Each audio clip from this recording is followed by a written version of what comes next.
Première capsule sur la gestion de l'exposition en vidéo, dans laquelle nous allons nous focaliser sur l'ouverture.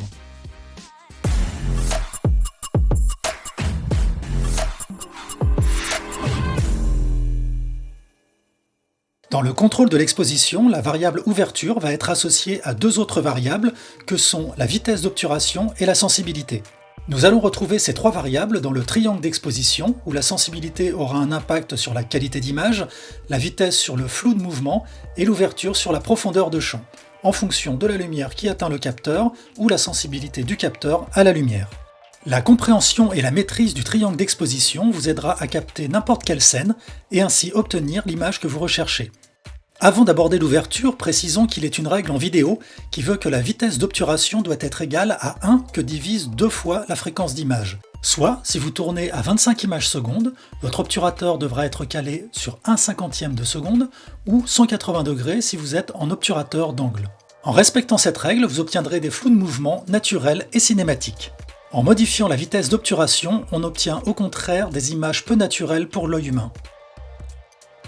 L'ouverture en photo-vidéo est matérialisée par le diaphragme de l'objectif, à l'instar de l'iris pour l'œil. Ainsi, en faisant varier l'ouverture de ce diaphragme, vous aurez une action à la fois sur la quantité de lumière qui arrive au capteur, mais aussi sur la profondeur de champ de votre image.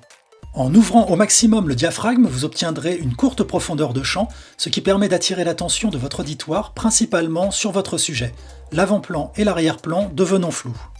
A l'inverse, en fermant le diaphragme, vous allongerez la profondeur de champ, c'est-à-dire la zone de netteté, ce qui vous permet de placer votre sujet dans le contexte de son cercle d'amis, toute prête pour la soirée black and white. Ceci est merveilleux, mais si la vitesse d'obturateur n'est plus une variable pour le niveau de lumière, que je souhaite bien détacher mon sujet avec peu de profondeur de champ, donc une grande ouverture, et que je suis en extérieur au soleil, mon image sera de fait surexposée. Pour parer cette problématique, il existe les filtres ND, filtres à densité neutre, qui agissent comme des lunettes de soleil sans toutefois modifier la teinte de l'image, d'où l'appellation neutre.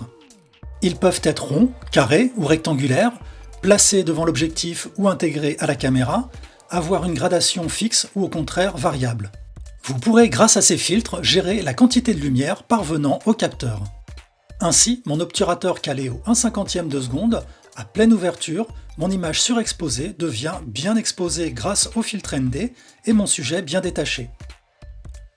Retrouvez toutes ces informations et bien plus encore sur notre site digixo.com et n'hésitez pas à nous rejoindre et nous suivre sur YouTube et Instagram.